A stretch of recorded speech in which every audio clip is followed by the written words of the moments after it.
For the last week, we have been touring some of Morocco's great northern cities on a small group tour with Intrepid Travel, led by our local tour leader, La. One is just prettier than the next. Unbelievably beautiful. In part 1 of our Morocco series, we started in Casablanca. It was great. We headed north to Morocco's capital, Rabat, and checked out a king's tomb. And the gardens are spectacular.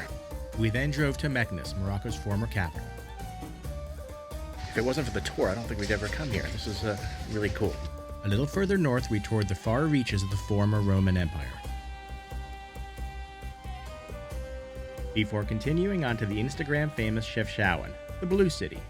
It's a very cool little town. We then toured the medieval town of Fes, where we tried not to get lost in the world's largest Medina. It's a little bit overwhelming in here. Now, in part 2, our adventures in Morocco continue as we leave Fes behind and head to the high Atlas Mountains to the market town of Midelt. We drive deeper into Morocco's wild landscapes, camp overnight in the Sahara Desert, hike the serene Rose Valley, before we visit the Hollywood-famous city of Ait Benhaddou and end our trip in the chaotic Medina of Marrakech.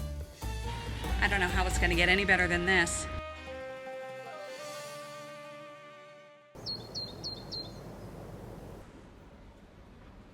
Today we leave the cities behind. We head towards the high Atlas Mountains. And after that, we're going to the Sahara Desert. That's right. We set off from Fes on our way to Midelt.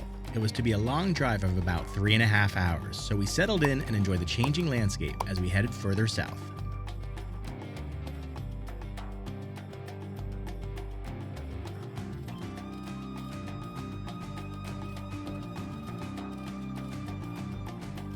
What's nice about our tour is that we stop pretty much every hour at a rest stop, gas station or something, a cafe where they can get a coffee, go to the bathroom. So it's never a really super long drive, which helps break up the day. While the north is full of farmland and lush landscapes, the further we headed south, the more desolate it became. We arrived at our hotel, checked in, and checked out our room. So I'm going to take that bed. You get the little bed, I guess. You get the little bed. This is a pretty sizable space. I mean, not super luxurious, but comfortable, at least it seems. As we had a few hours to relax before a group activity, we headed to the pool. Thunder and lightning. And it only rains here like 4 millimeters a year. And yet today, the day that we come here, we might get some raining. And hopefully the rain stops and we can go for a hike into the mountains. Our evening excursion took us to a small village where we had a chance to see life in rural Morocco. Taking a walk through a little village here in the Midelt area.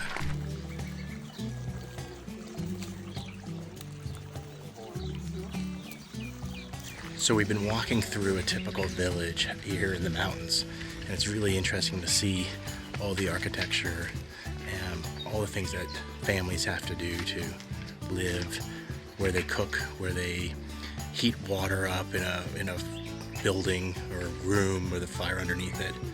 And it's a very agrarian society here. Really fascinating to see how people really live in here in the mountains of Morocco. Thank you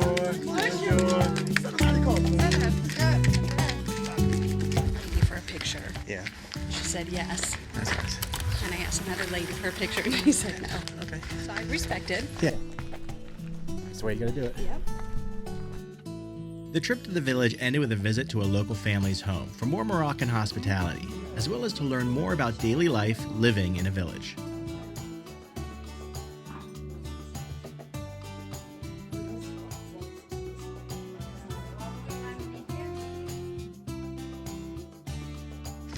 That was a really cool experience. That was one of the special highlights of the trip so far, is getting to have tea in a local family's house, hearing about their lives, learning a bit more about them as a family. And La did a great job of translating and making it fun and light.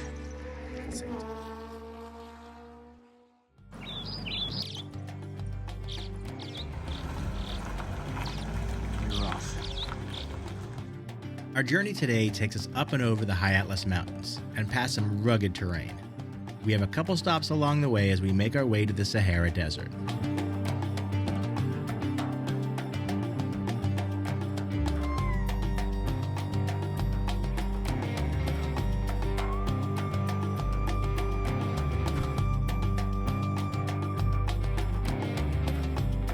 This is pretty stunning, pretty amazing. There's Fertile Valley down here. You don't see that everywhere. As our arrival into the Sahara was scheduled for late afternoon, we made a visit to a fossil exhibit and showroom. During the prehistoric era, this area was all under the ocean and so is rich in fossils. Madame Marbre exhibits and sells fossils in various forms, as well as fossils embedded in furniture and other decorative pieces. Ammonite. But Jurassic period only 200 millions. From dinosaurs like Jurassic Park. Pretty cool, Jurassic Park, here in Morocco.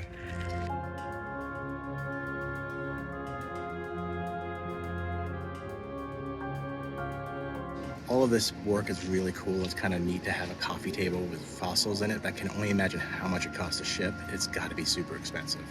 On this tour, we had several of these learn and shop experiences, especially in Fes and later in Marrakech. Make no mistake, they are geared to make you spend money, but they do provide history or context and added to our understanding of Morocco. We never felt pressure to buy. It is also worth noting that most tour companies, Intrepid and/or the guides, receive a kickback on purchases made. Back on the bus, we made the short drive to what all of us were most excited for, the Sahara Desert and our camp for the night. We've all seen thousands of pictures of the Sahara Desert, but none of them did it justice. As we got our first look at the dunes, we were stunned. Oh, yeah! Wow, this is incredible. Perched at the edge of the dunes, the Borj Mazuga camp would be our home for the night. With individual luxury tents and a central fire pit, it couldn't have been any more perfect. Well, except maybe for the heat, and we were only in May. The sauna. This is our tent for the night in the Sahara Desert. Wow. It's a pretty amazing tent in the middle of the Sahara. We got lights and... Wow. We even have a fossil sink. Oh yeah, we saw those. Yeah. And then we have a toilet over there. I mean, this is pretty amazing. And then I'm standing in the shower, which is right here. So, we are glamping in the Sahara Desert. It is a sea of sand, and the size, it's hard to really understand how tall that dune is way up over there. That dune is enormous. When we were driving in out on the flat ground, they were like mountains in the distance. Can't believe it looks like a painting. It looks like a matte painting. It doesn't look real. Almost there. Wow. Oh, this was worth the trip. There you go.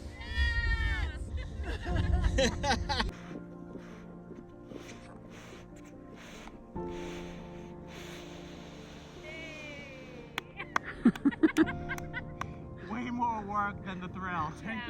I sandboarded all of 2 feet.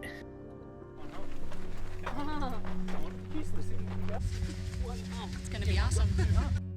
Getting to see the Sahara Desert is special, but riding a camel, it takes it to a whole nother level. Hey, sweethearts.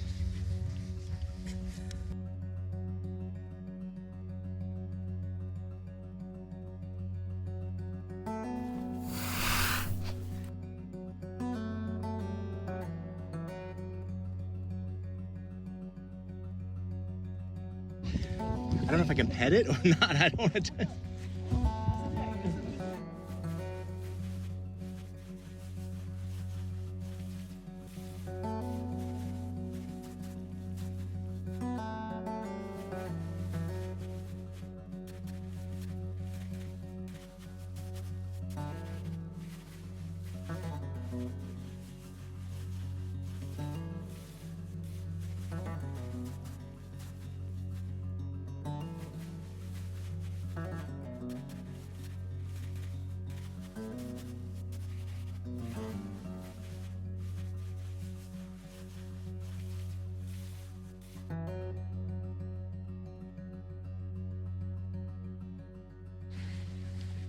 It's kind of surreal.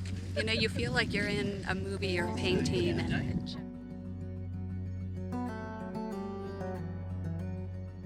this truly is one of the most spectacular things I think we've ever done.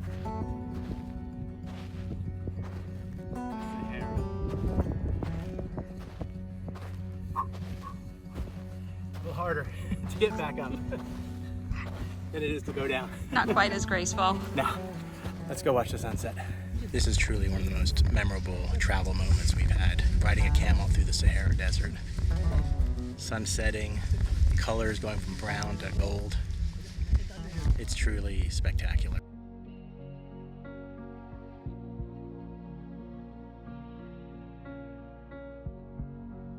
While we wish we could have stayed on the dunes longer, we had to ride back before it got dark.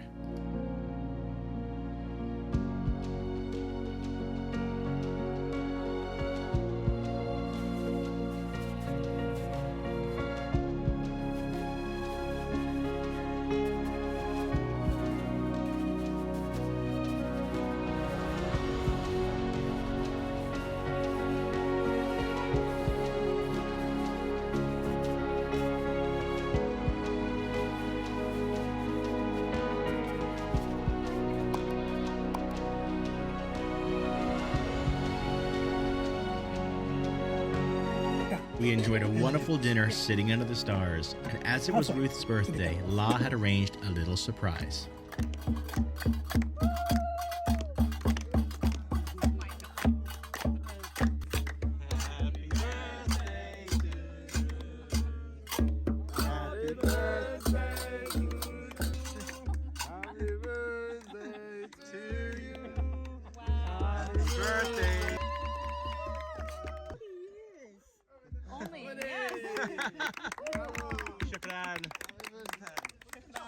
So it's amazing we're here in the Sahara Desert. We've had an amazing camel ride, a dinner under the stars. We can hear drums beating in the distance. But there's also the heat. It is so hot in this tent right now, and it is after midnight. So while the Sahara has been great, it's hot. And we're in May. I can't imagine coming here in June, July, August, September.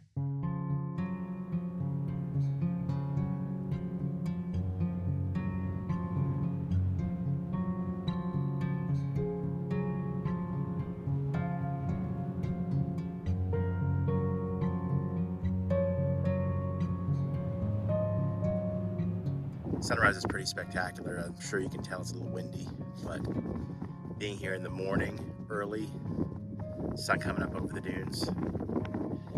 Oh, I keep saying it doesn't get any better, but I don't think it gets any better than this.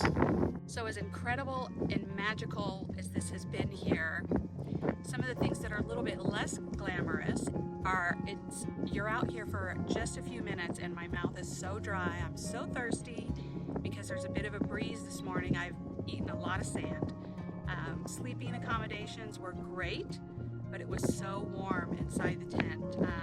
I don't think any of us got much sleep. I only got about an hour sleep, but we're here in the Sahara Desert. I can't complain. I'm not going to complain because we got to do this, which is a bucket list activity, and I'm so thankful for it. I wonder where they're walking to over there.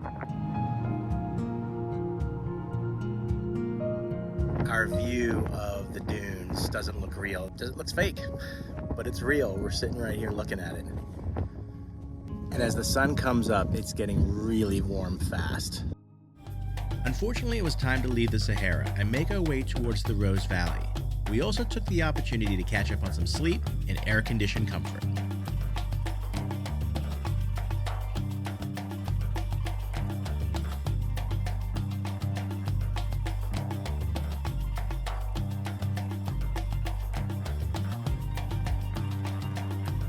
Our first stop was the Toudra Gorge.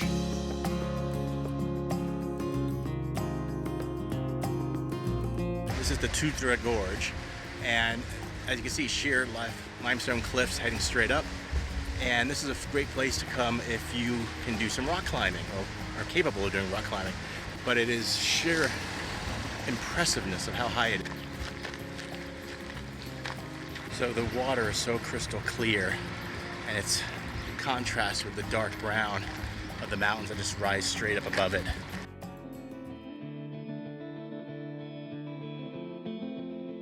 Arriving in the Rose Valley, we checked into our hotel where we would be staying for 2 nights. I think this'll do. So we're here up in Rose Valley in the central southern part of Morocco, and we never would have known to come here. It's rugged mountains, streams, really beautiful, calm, and a good entry back into civilization when we go to Ait Benhaddou in a couple days. We gathered for dinner, which was another tagine.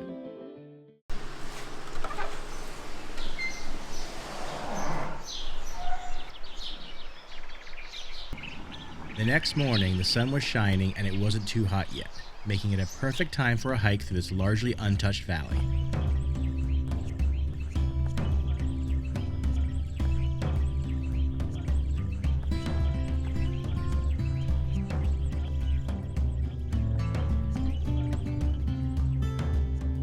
It's so interesting. We're learning a lot about how they farm here. So this is one plot, one family's plot, from the green here to the green there, and they make enough wheat for it to last a year, and then afterwards they plant corn.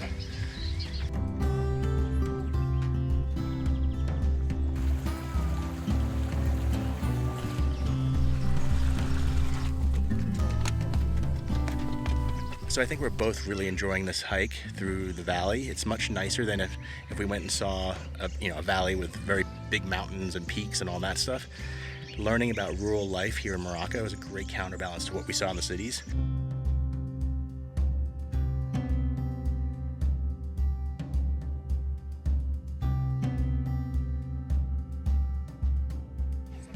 Maintain my balance. Was a fabulous hike. The beginning was the best. Yeah. Walking through all the fields, seeing all the crops, so green, shady, cool. Our hotel is right over there. We'd been going at a fairly quick pace on this tour, and after a fairly sleepless night in the Sahara, the low-key and relaxed pace of the Rose Valley was needed. While I took a nap, Ruth was participating in the Amazigh art and tradition of henna tattooing.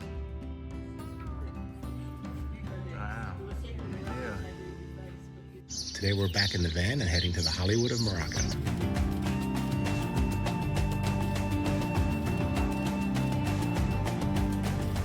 In our journeys through the central part of Morocco, we had passed numerous ruined buildings and villages.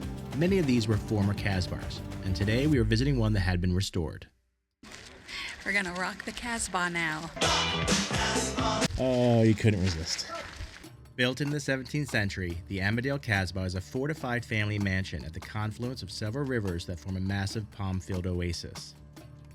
Today, while much of the greater village is still in ruins, the Casbah is part museum and part residence, as it is still lived in by its owners.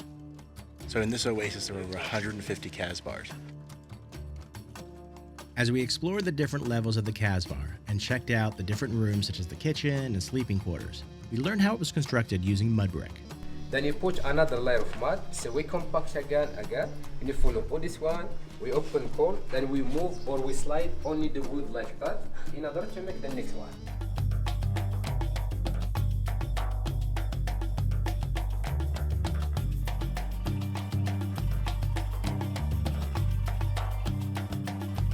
Just a quick photo stop here. So unfortunately we're not sticking around to check out the museum or wander around the Casbah where they film so many movies, but cool nonetheless. We're gonna go to Ait Benhaddou, where they've also filmed films like Gladiator. Are you not entertained?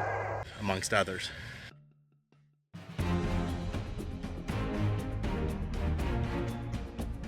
A UNESCO World Heritage Site, Ait Benhaddou sits on the old Sahara to Marrakech caravan route. With its striking architecture, has been the filming location for many films and TV shows, including Lawrence of Arabia, Indiana Jones, and Game of Thrones.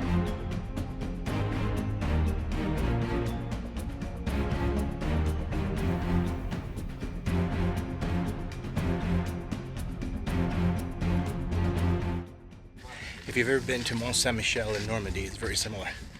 Climb up to the top, but pass through a gauntlet of tourist shops selling all the souvenir stuff. But incredible views.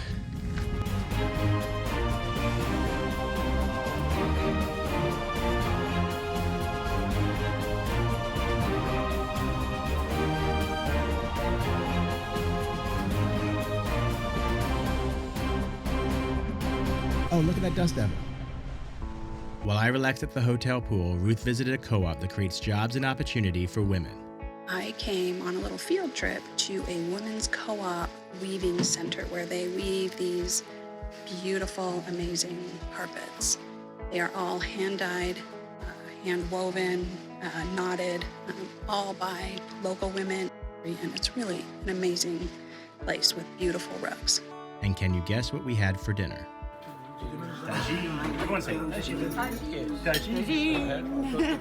In the home stretch, going to Marrakech. Our final drive of the tour was to the colorful and frenetic city of Marrakech. While we had a great time in rural Morocco, we were excited to get back to the big city.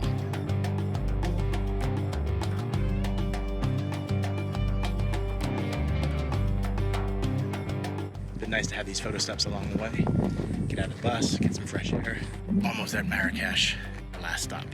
Set at the base of the High Atlas Mountains and known as the Red City, it's home to 1.5 million people, making it the 4th largest city in Morocco. It's also where we would be spending our final day of the tour. We've just checked into Riyadh Louisa here in Marrakech, and it's really pretty. The rooms are not big, pretty small, but nicely decorated. The rooftop terrace is amazing. Great views of the Medina, as well as just great comfortable seating areas everywhere. So really excited about staying here. After being out in the country, getting out to explore Marrakech will be a lot of fun. Marrakech's history as a center of trade is evident in one of the great squares of the world, Jama el Fana. On our way to dinner, we checked it out.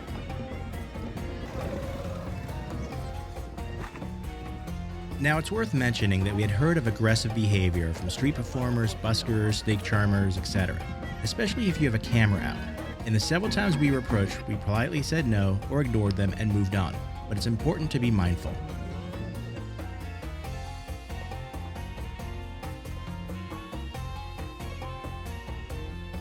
Can you guess what I had for dinner? There we go. Whoa. Perfect, thank you. This is crazy here. So much happening. Food, music, snake charmers, monkey men. It's pretty intense.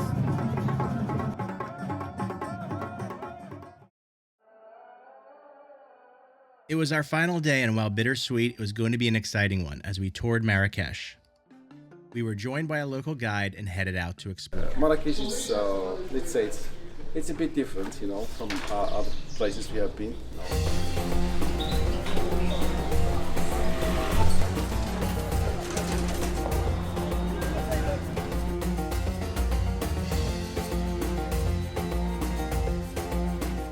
First up was the Bahia Palace.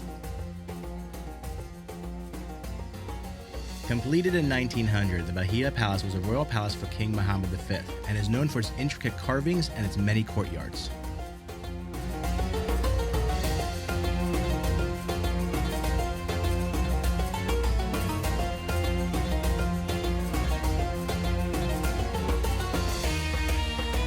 The palace was beautiful.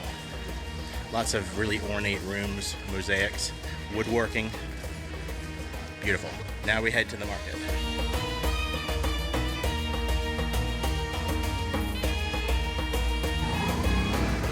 Signs of earthquake damage everywhere once you walk around Marrakech.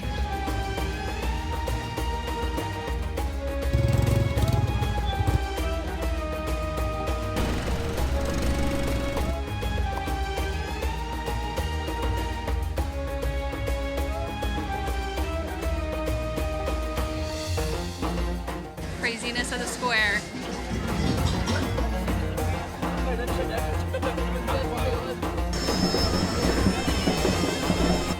Fresh pressed juice or smoothies are the big thing in the square, and we had to get them.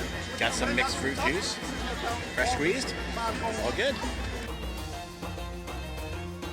It's fresh orange and ginger. It's really good. While much of Marrakech is loud, crowded, and frenetic, there was an oasis of calm, and we found it in the Jardin Majorelle. While it can also be crowded, there were many areas we could find peace and quiet.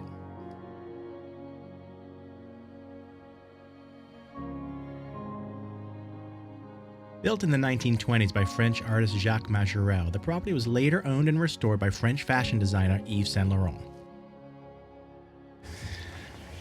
glad we came here. Yeah, it's These pretty. are nice gardens. Nice contrast to the rest of Marrakech, to be honest. It was time to leave the calm and head to our farewell dinner and say goodbye to our group. It was a great experience meeting everyone and sharing this extraordinary Moroccan adventure with them. The next morning, we headed to the airport. Our time in Morocco had come to an end. When we booked this tour, we wondered that at its end, would we really feel like we experienced Morocco? Would we understand Morocco any better? If it wasn't for the tour, I don't think we'd ever come here. This is really cool. After 13 days on our Morocco Uncovered tour, we can say we felt its heart everywhere we turned. That was a really cool experience. We saw incredible beauty both in the cities and in the countryside. I don't think it gets any better than this. We heard passionate tales from its welcoming people. So Marrakech itself, it's a beautiful city. We smelled exotic scents of the Medinas. And while we won't be having tagines for a while, we tasted the proudly made and delicious food everywhere.